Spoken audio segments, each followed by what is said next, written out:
नमस्कार दोस्तों। आज हम एक ऐसी यात्रा पर निकलने वाले हैं जो हमारे दिल की सबसे गहरी परतों को खोलेगी। आकर्षण। यह शब्द जितना सरल लगता है उतना ही जटिल है इसके पीछे छुपा विज्ञान। क्या आपने कभी सोचा है कि किसी अनजान चेहरे को देखकर दिल की धड़कन क्यों बढ़ जाती है? क्यों कुछ लोग बिना कुछ कहे भी पूरे कमरे का ध्यान खींच लेते हैं? और क्यों कुछ रिश्ते पहली ही मुलाकात में गहरे जुड़ जाते हैं जबकि कुछ कभी आगे नहीं बढ़ पाते? यह सब महज इत्तेफाक नहीं है, बल्कि इसके पीछे लाखों सालों का विकास, हमारा मस्तिष्क, हमारी रसायन क्रियाएं और कुछ अनकहे नियम काम करते हैं। इस किताब में हम उन्हीं छुपे हुए नियमों को एक एक करके खोलेंगे, ताकि आप समझ सकें कि इंसानी मन आकर्षण को कैसे महसूस करता है, उसे कैसे पहचानता है और कैसे उस पर अमल करता है। चलिए, शुरुआत करते हैं इस सफ़र की। सबसे पहले उस पल से जब नजरें मिलती हैं और दिमाग में हलचल शुरू हो जाती है। अध्याय पहला। पहली नजर का विज्ञान। जब दो लोग पहली बार एक दूसरे को देखते हैं तो उस एक पल में दिमाग के भीतर हजारों संकेत आदान प्रदान हो जाते हैं। यह प्रक्रिया इतनी तेज होती है कि हमें इसका एहसास भी नहीं होता, लेकिन इसी पल में हमारा दिमाग यह तय कर लेता है कि सामने वाला व्यक्ति आकर्षक है या नहीं। वैज्ञानिकों ने पाया है कि यह फैसला सिर्फ कुछ ही पलों में हो जाता है और इसका सीधा संबंध हमारे विकासवादी इतिहास से है। हमारे पूर्वजों को जीवित रहने और संतान को आगे बढ़ाने के लिए ऐसे साथी की जरूरत थी जो स्वस्थ हो, मजबूत हो और जिसके जीन भावी पीढ़ी के लिए फायदेमंद हो। इसी वजह से चेहरे की समरूपता, यानी चेहरे के दोनों हिस्सों का संतुलित होना, आकर्षण का एक बड़ा संकेत बन गया। जब चेहरा सम्मित होता है तो दिमाग इसे स्वास्थ्य और अच्छे जीन का प्रमाण मानता है। इसी तरह त्वचा की चमक, आंखों की चमक और शरीर की मुद्रा भी दिमाग को संकेत देती है कि सामने वाला व्यक्ति ऊर्जावान और स्वस्थ है। लेकिन यहां एक दिलचस्प बात यह है कि शारीरिक आकर्षण सिर्फ शुरुआती दरवाजा खोलता है, वह रिश्ते को टिकाए रखने की गारंटी नहीं देता। कई बार हम देखते हैं कि कोई व्यक्ति पहली नज़र में बहुत आकर्षक लगता है, लेकिन कुछ समय बाद वह आकर्षण फीका पड़ जाता है क्योंकि उसके पीछे कोई गहराई नहीं होती। इसके विपरीत कोई व्यक्ति शुरुआत में सामान्य लग सकता है, लेकिन जैसे जैसे हम उसे जानते हैं, उसका व्यक्तित्व, उसकी सोच और उसका व्यवहार हमें उसकी तरफ खींचने लगता है। इसे मनोविज्ञान में परिचितता का प्रभाव कहा जाता है, जहां बार बार किसी के संपर्क में आने से हमारा मस्तिष्क उस व्यक्ति को अधिक सुरक्षित और भरोसेमंद मानने लगता है। यही कारण है कि कई बार दोस्ती धीरे धीरे प्रेम में बदल जाती है। शरीर की भाषा भी इस पहली नज़र के खेल में बहुत बड़ी भूमिका निभाती है। खुले कंधे, सीधी रीढ़, आंखों में आंखें डालकर बात करना, यह सब आत्मविश्वास का संकेत देते हैं और आत्मविश्वास हमेशा आकर्षण का एक मजबूत स्तंभ रहा है। इसके अलावा मुस्कान का भी गहरा प्रभाव होता है। एक सच्ची मुस्कान जिसमें आंखों के आसपास की मांसपेशियां भी हिलती हैं, यह दिमाग को बताती है कि सामने वाला व्यक्ति सच में खुश है और उसके इरादे नेक हैं। यही पहली नज़र का जादू है जो आगे चलकर पूरे रिश्ते की दिशा तय करता है। अध्याय दूसरा। रहस्य और जिज्ञासा का नियम। इंसानी दिमाग को हमेशा अनसुलझी पहेलियां आकर्षित करती हैं। जब किसी व्यक्ति के बारे में सब कुछ खुली किताब की तरह पता चल जाता है तो दिमाग की उत्सुकता वहीं खत्म हो जाती है। लेकिन जब किसी व्यक्ति में थोड़ा रहस्य बना रहता है तो दिमाग उस अनसुलझी पहेली को सुलझाने के लिए बार बार उस तरफ खींचता है। यही वजह है कि बहुत बार ऐसे लोग ज्यादा आकर्षक लगते हैं जो अपने बारे में हर बात तुरंत नहीं बता देते, बल्कि धीरे धीरे खुलते हैं। यह कोई जानबूझकर किया गया खेल नहीं होना चाहिए, बल्कि यह एक स्वाभाविक संतुलन है जहां आप अपनी पूरी कहानी एक ही बार में नहीं सुनाते, बल्कि समय के साथ साझा करते हैं। मनोवैज्ञानिक इसे जिज्ञासा का अंतराल कहते हैं, जहां जानकारी और अज्ञानता के बीच की खाई हमारे मन में बेचैनी पैदा करती है और हम उस खाई को भरने के लिए प्रेरित होते हैं। सोचिए, जब कोई किताब का पहला पन्ना इतना दिलचस्प हो कि आप अगला पन्ना पढ़ने को मजबूर हो जाएं, यही प्रभाव इंसानों के बीच भी काम करता है। जो व्यक्ति हर बात साफ साफ बिना किसी रहस्य के बता देता है, उसके प्रति दिमाग की उत्सुकता जल्दी खत्म हो जाती है। लेकिन जो व्यक्ति संतुलित तरीके से अपनी बातें साझा करता है, थोड़ा रोककर, थोड़ा इशारों में, वह दिमाग में लंबे समय तक जगह बनाए रखता है। इसका मतलब यह नहीं है कि आप झूठ बोलें या जानबूझकर भ्रम पैदा करें, बल्कि इसका मतलब है कि आप अपनी पूरी कहानी को थोड़ा थोड़ा करके सामने लाएं, जैसे कोई अच्छी कहानी परत दर परत खुलती है। इसी रहस्य के नियम का एक और पहलू है अनिश्चितता। जब हमें किसी बात का पूरा यकीन नहीं होता, जैसे यह कि सामने वाला व्यक्ति हमारे प्रति कैसा महसूस करता है, तो दिमाग उस अनिश्चितता को सुलझाने के लिए ज्यादा ध्यान देने लगता है। यही कारण है कि कई बार जो रिश्ते आसानी से बिना किसी चुनौती के मिल जाते हैं, वह उतने गहरे महसूस नहीं होते जितने वह रिश्ते जिनमें थोड़ी अनिश्चितता और इंतजार शामिल होता है। लेकिन यहां एक संतुलन बहुत जरूरी है, क्योंकि बहुत अधिक रहस्य या अनिश्चितता दूसरे व्यक्ति को असुरक्षित और चिंतित भी महसूस करा सकती है, जो अंततः आकर्षण को नुकसान पहुंचाती है। इसलिए सही मात्रा में रहस्य बनाए रखना, अपनी पूरी कहानी को संतुलित तरीके से साझा करना, यह आकर्षण के सबसे शक्तिशाली छुपे नियमों में से एक है। अध्याय तीसरा, समानता और जुड़ाव का सिद्धांत। हम अक्सर सुनते हैं कि विपरीत स्वभाव वाले लोग एक दूसरे की तरफ खींचते हैं, लेकिन मनोविज्ञान के गहरे अध्ययन बताते हैं कि असल में समानता का सिद्धांत कहीं अधिक मजबूत है। जब दो लोगों की सोच, उनके मूल्य, उनकी जीवन शैली और उनकी रुचियां मिलती हैं, तो उनके बीच एक स्वाभाविक जुड़ाव बनता है। यह इसलिए होता है क्योंकि जब हम किसी ऐसे व्यक्ति से मिलते हैं जो हमारी तरह सोचता है, हमारी तरह बातें पसंद करता है, तो हमारा दिमाग उसे अपने जैसा मानकर एक तरह की सुरक्षा का अनुभव करता है। यह सुरक्षा का भाव गहरे स्तर पर हमें उस व्यक्ति के करीब खींचता है। उदाहरण के लिए, अगर दो लोगों को एक ही तरह का संगीत पसंद है, एक जैसी किताबें अच्छी लगती हैं, या जीवन को लेकर उनकी सोच एक जैसी है, तो बातचीत में स्वाभाविक रूप से एक प्रवाह बन जाता है, जिसमें किसी प्रयास की जरूरत नहीं पड़ती। इसके अलावा, जब हमारे मूल्य और सिद्धांत किसी दूसरे व्यक्ति से मेल खाते हैं, जैसे परिवार को लेकर सोच, ईमानदारी को लेकर नजरिया या जिंदगी में लक्ष्यों को लेकर समझ, तो यह जुड़ाव सिर्फ सतही आकर्षण से कहीं अधिक गहरा हो जाता है। यही वजह है कि लंबे समय तक चलने वाले रिश्तों में अक्सर साझा मूल्य एक बड़ी भूमिका निभाते हैं। लेकिन समानता का यह सिद्धांत सिर्फ रुचियों तक सीमित नहीं है, यह भावनात्मक स्तर पर भी काम करता है।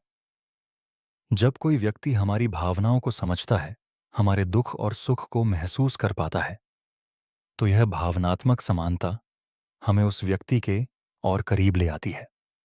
इसी समानता के सिद्धांत का एक रोचक पहलू है आपसी प्रतिबिंब, जिसे मनोविज्ञान में मिररिंग कहा जाता है। जब दो लोग बातचीत के दौरान अनजाने में एक दूसरे की बातचीत की शैली, उनके हाथों की हरकत या उनकी आवाज के उतार चढ़ाव को अपनाने लगते हैं, तो यह संकेत होता है कि उनके बीच गहरा जुड़ाव बन रहा है।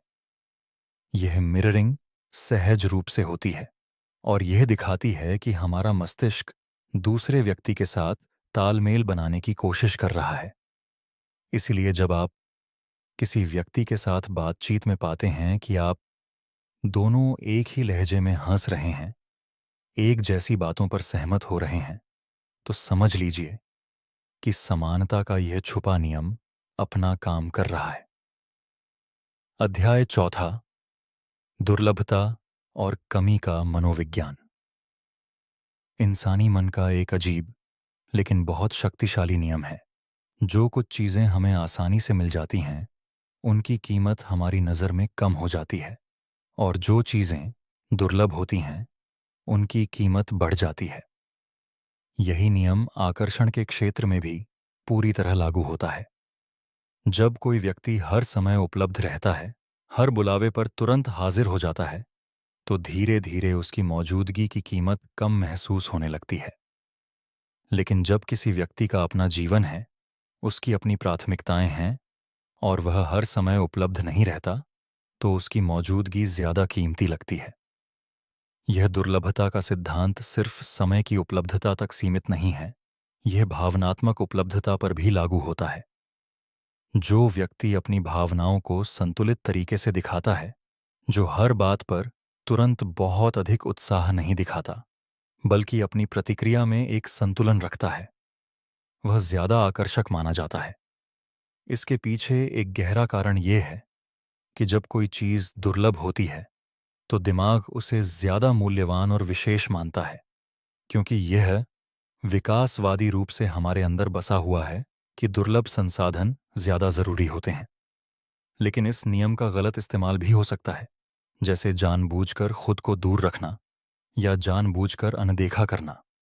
यह असल में दुर्लभता नहीं है, बल्कि यह एक चाल है, और लोग देर सवेर इस चाल को पहचान लेते हैं। असली दुर्लभता वह है जो स्वाभाविक रूप से आती है, जब आपका अपना जीवन है, आपके अपने लक्ष्य हैं, आपकी अपनी पहचान है, और आप किसी एक व्यक्ति के इर्द गिर्द अपनी पूरी दुनिया को नहीं घुमाते। जब आप अपने जीवन में व्यस्त और संतुष्ट रहते हैं, तो स्वाभाविक रूप से आपकी उपलब्धता सीमित होती है, और यही सीमितता आपको ज्यादा आकर्षक बना देती है।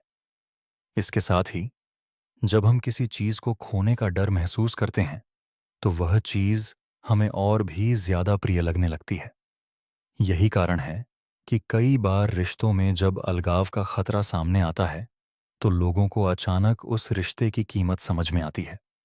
यह दुर्लभता का नियम बताता है कि आकर्षण बनाए रखने के लिए जरूरी है कि आप हमेशा अपनी पूरी उपलब्धता न दें, बल्कि एक स्वस्थ संतुलन बनाएं, जहां दूसरे व्यक्ति को आपकी मौजूदगी की कीमत समझने का मौका मिले।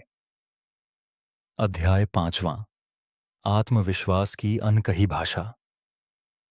आत्मविश्वास वह छुपा हुआ नियम है जो शब्दों से कहीं ज्यादा शरीर की भाषा से बोलता है।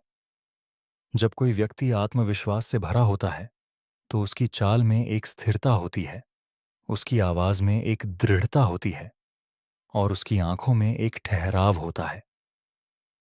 यह आत्मविश्वास किसी को यह दिखाने के लिए नहीं होता कि वह दूसरों से बेहतर है, बल्कि यह इस बात का संकेत होता है कि वह व्यक्ति अपने आप में सहज और संतुष्ट है। मनोविज्ञान में इसे आंतरिक नियंत्रण की भावना कहा जाता है, जहां व्यक्ति को यह विश्वास होता है कि वह अपने जीवन की दिशा खुद तय कर सकता है।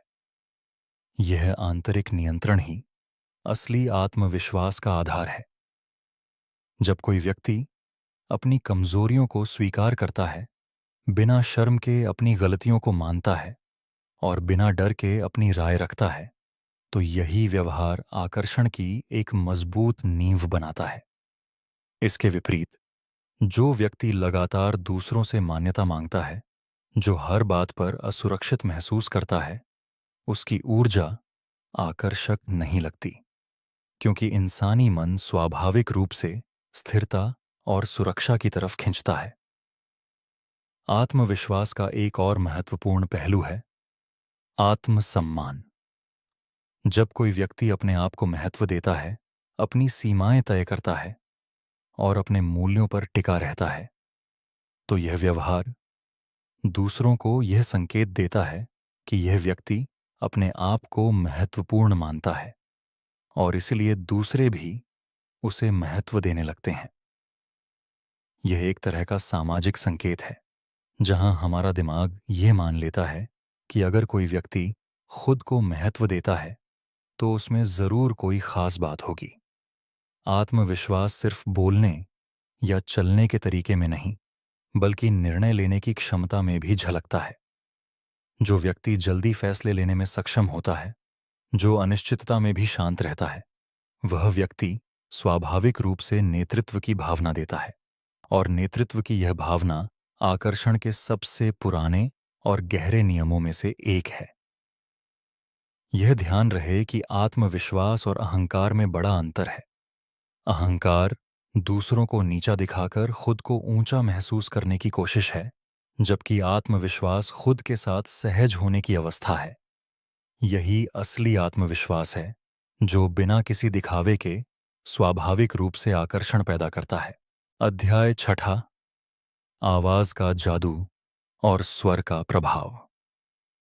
हम अक्सर सोचते हैं कि सिर्फ शब्द ही संवाद का सबसे जरूरी हिस्सा होते हैं, लेकिन सच ये है कि आवाज का लहजा, उसकी गहराई और उसकी गति, यह सब उतना ही महत्वपूर्ण है जितना शब्द खुद।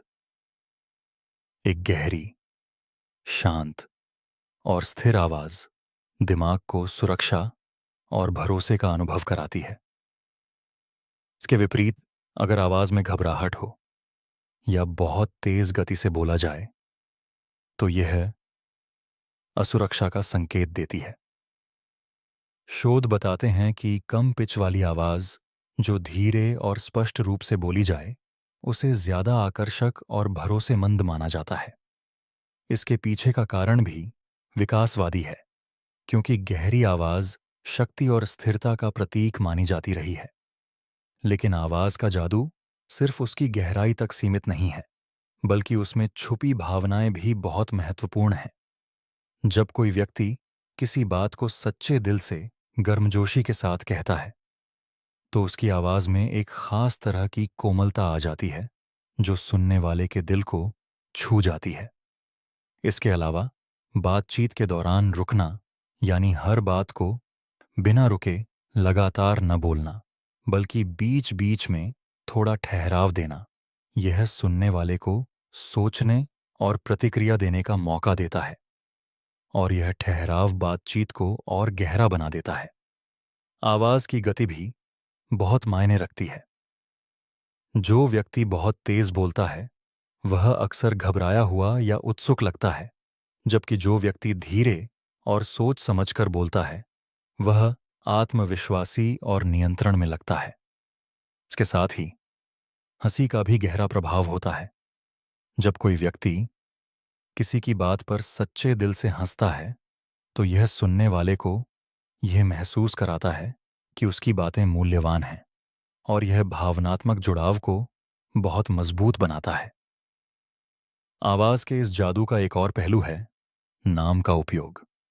जब बातचीत के दौरान बार बार दूसरे व्यक्ति का नाम सम्मान और गर्मजोशी के साथ लिया जाता है, तो यह उस व्यक्ति को विशेष और महत्वपूर्ण महसूस कराता है।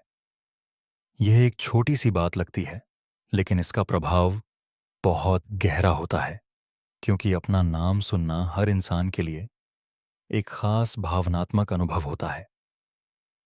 अध्याय सातवां, भावनात्मक सुरक्षा और गहरा जुड़ाव।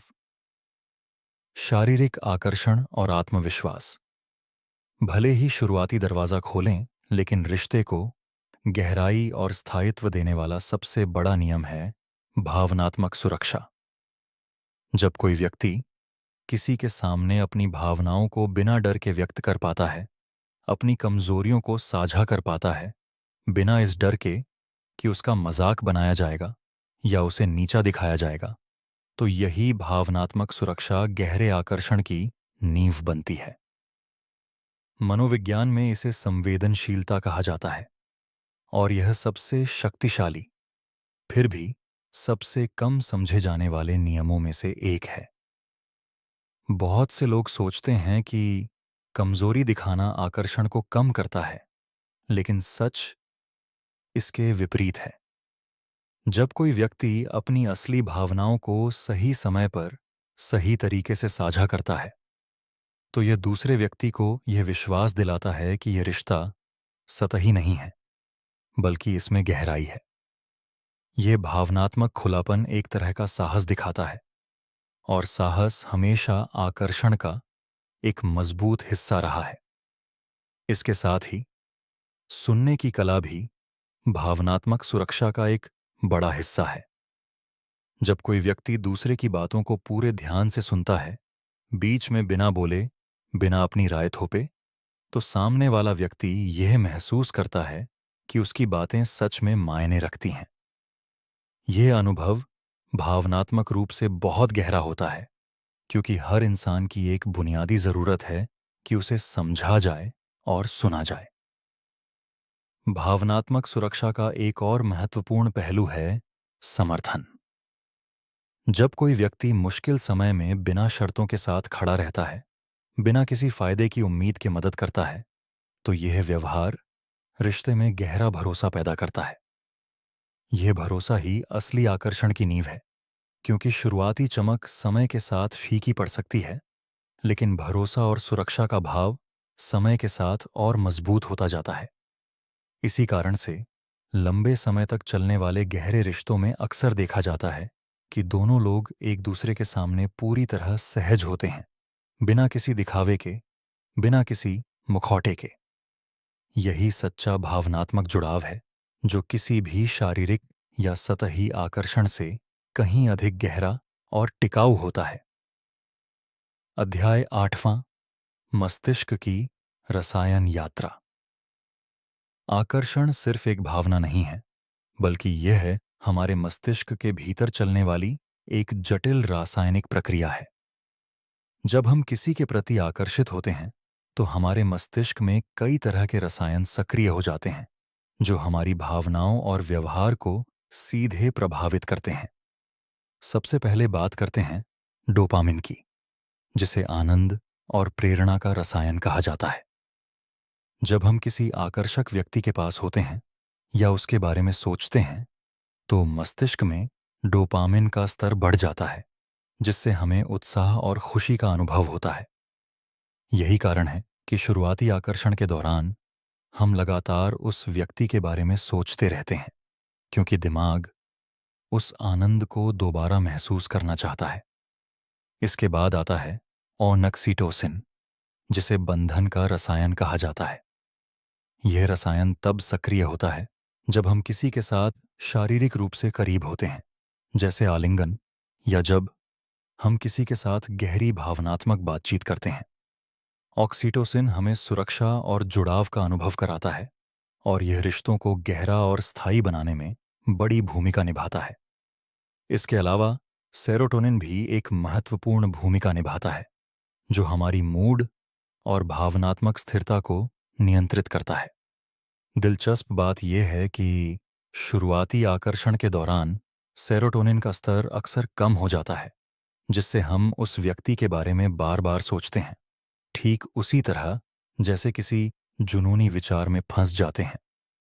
यही कारण है कि नए प्रेम में लोग अक्सर अपने साथी के बारे में लगातार सोचते रहते हैं।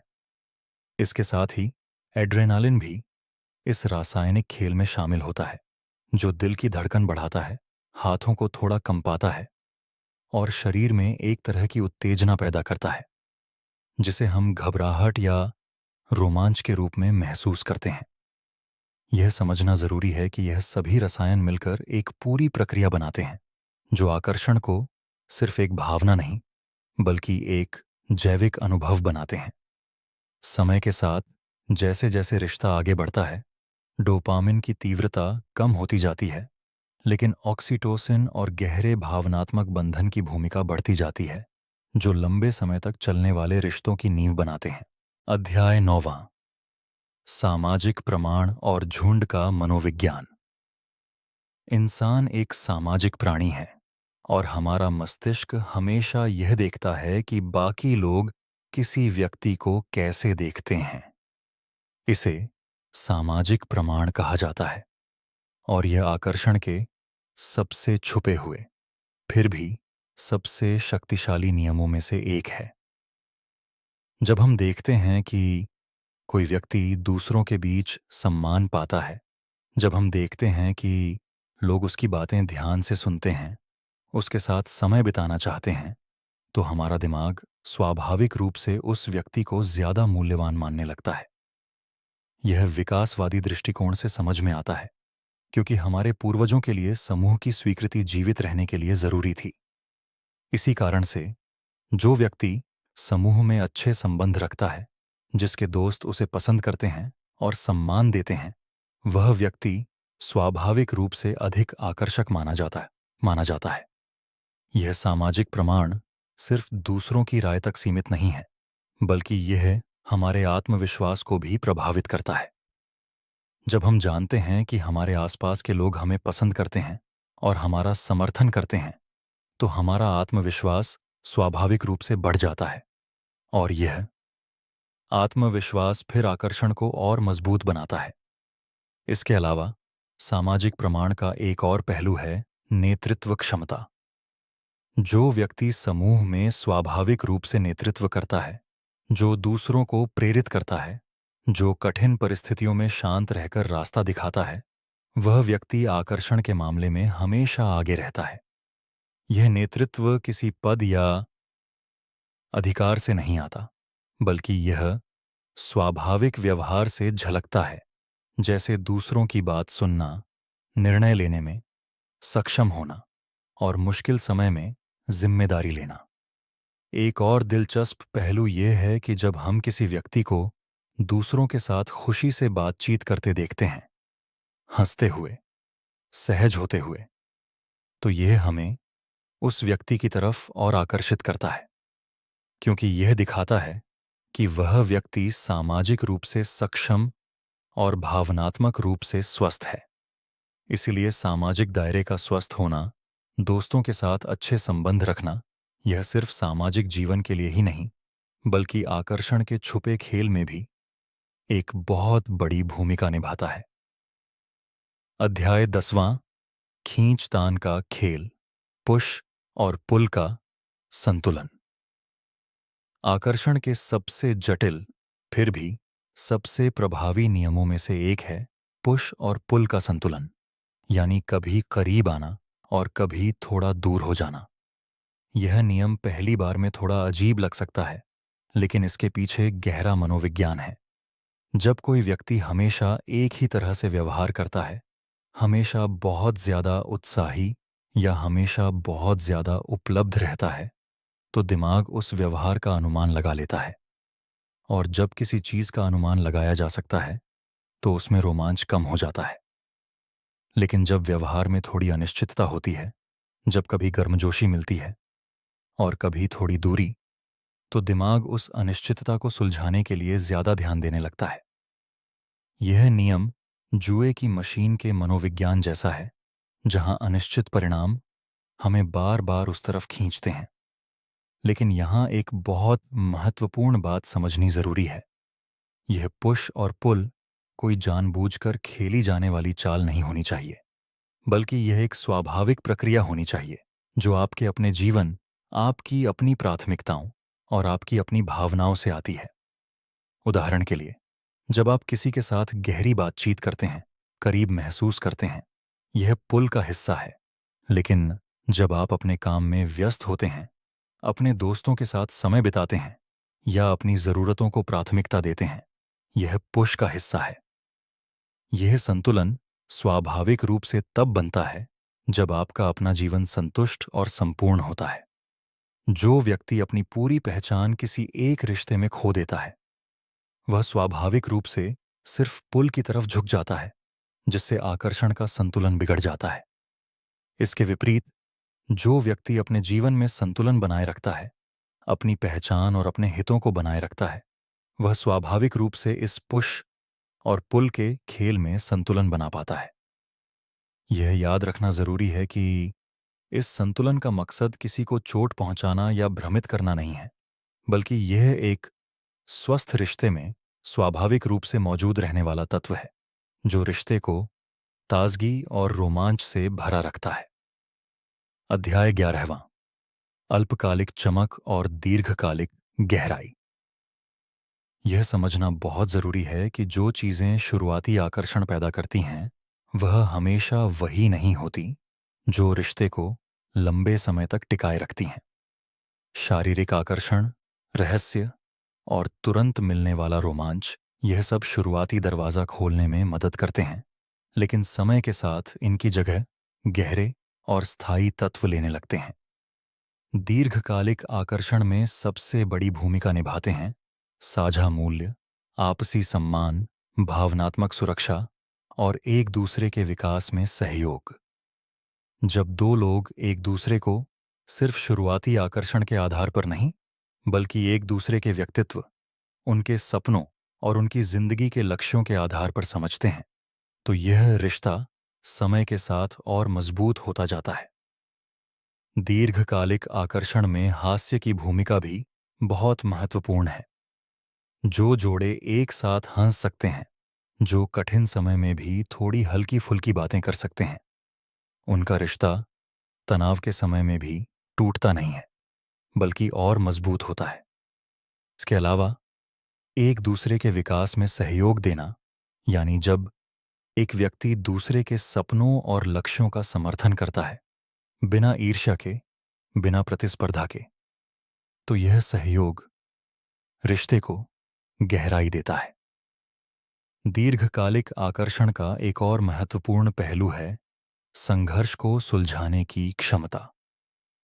हर रिश्ते में मतभेद होते हैं, लेकिन जो जोड़े इन मतभेदों को सम्मान और समझदारी के साथ सुलझाना जानते हैं, बिना एक दूसरे को नीचा दिखाए, उनका रिश्ता समय के साथ और परिपक्व होता जाता है। इसके विपरीत शुरुआती चमक पर टिके रिश्ते, जिनमें गहराई नहीं होती, अक्सर पहली कठिनाई में ही टूट जाते हैं, क्योंकि उनके पास संघर्ष को सुलझाने का कोई मजबूत आधार नहीं होता। इसलिए यह समझना बहुत जरूरी है कि शुरुआती आकर्षण को बनाए रखना एक कला है, लेकिन उसे गहराई और स्थायित्व में बदलना एक अलग और कहीं ज्यादा महत्वपूर्ण कला है, जिसमें समय, समझदारी और निरंतर प्रयास की जरूरत होती है। अध्याय 12वां, निष्कर्ष, आकर्षण के छुपे नियमों का सार। हमने इस यात्रा में आकर्षण के कई छुपे हुए नियमों को समझा। पहली नज़र के विज्ञान से शुरू करके रहस्य और जिज्ञासा के जादू तक, समानता के सिद्धांत से लेकर दुर्लभता के मनोविज्ञान तक, आत्मविश्वास की अनकही भाषा से लेकर आवाज के जादू तक, भावनात्मक सुरक्षा से लेकर मस्तिष्क की रासायनिक यात्रा तक, सामाजिक प्रमाण से लेकर पुश और पुल के संतुलन तक, और अंत में अल्पकालिक चमक से दीर्घकालिक गहराई तक। यह सभी नियम मिलकर एक बड़ी सच्चाई बताते हैं कि आकर्षण कोई जादू या इत्तेफाक नहीं है, बल्कि यह इंसानी मन और शरीर के भीतर चलने वाली एक गहरी, समझने योग्य प्रक्रिया है। जब आप इन नियमों को समझते हैं, तो आप न सिर्फ दूसरों के व्यवहार को बेहतर समझ पाते हैं, बल्कि अपने आप को भी एक नई नज़र से देख पाते हैं। याद रखिए, इन नियमों का मकसद किसी को धोखा देना या किसी पर चाल चलना नहीं है, बल्कि इनका असली मकसद है खुद को बेहतर तरीके से समझना, अपने आत्मविश्वास को बढ़ाना और स्वस्थ, गहरे और सच्चे रिश्ते बनाना। असली आकर्षण वह है जो दिखावे से नहीं, बल्कि सच्चाई से आता है, जो अपने आप के साथ सहज होने से आता है और जो दूसरों के प्रति सच्चे सम्मान और समझ से आता है। जब आप खुद को जानते हैं, अपनी कमजोरियों को स्वीकार करते हैं, अपने जीवन में संतुलन बनाते हैं और दूसरों के प्रति सच्ची दिलचस्पी और सम्मान रखते हैं, तो आकर्षण स्वाभाविक रूप से आपके पीछे चलने लगता है। यही इस पूरी यात्रा का सबसे बड़ा सबक है कि आकर्षण का सबसे शक्तिशाली, सबसे छुपा हुआ नियम है सच्चे और संपूर्ण इंसान बनना। धन्यवाद। इस सफर का हिस्सा बनने के लिए उम्मीद है यह यात्रा आपके लिए उपयोगी और प्रेरणादायक रही होगी।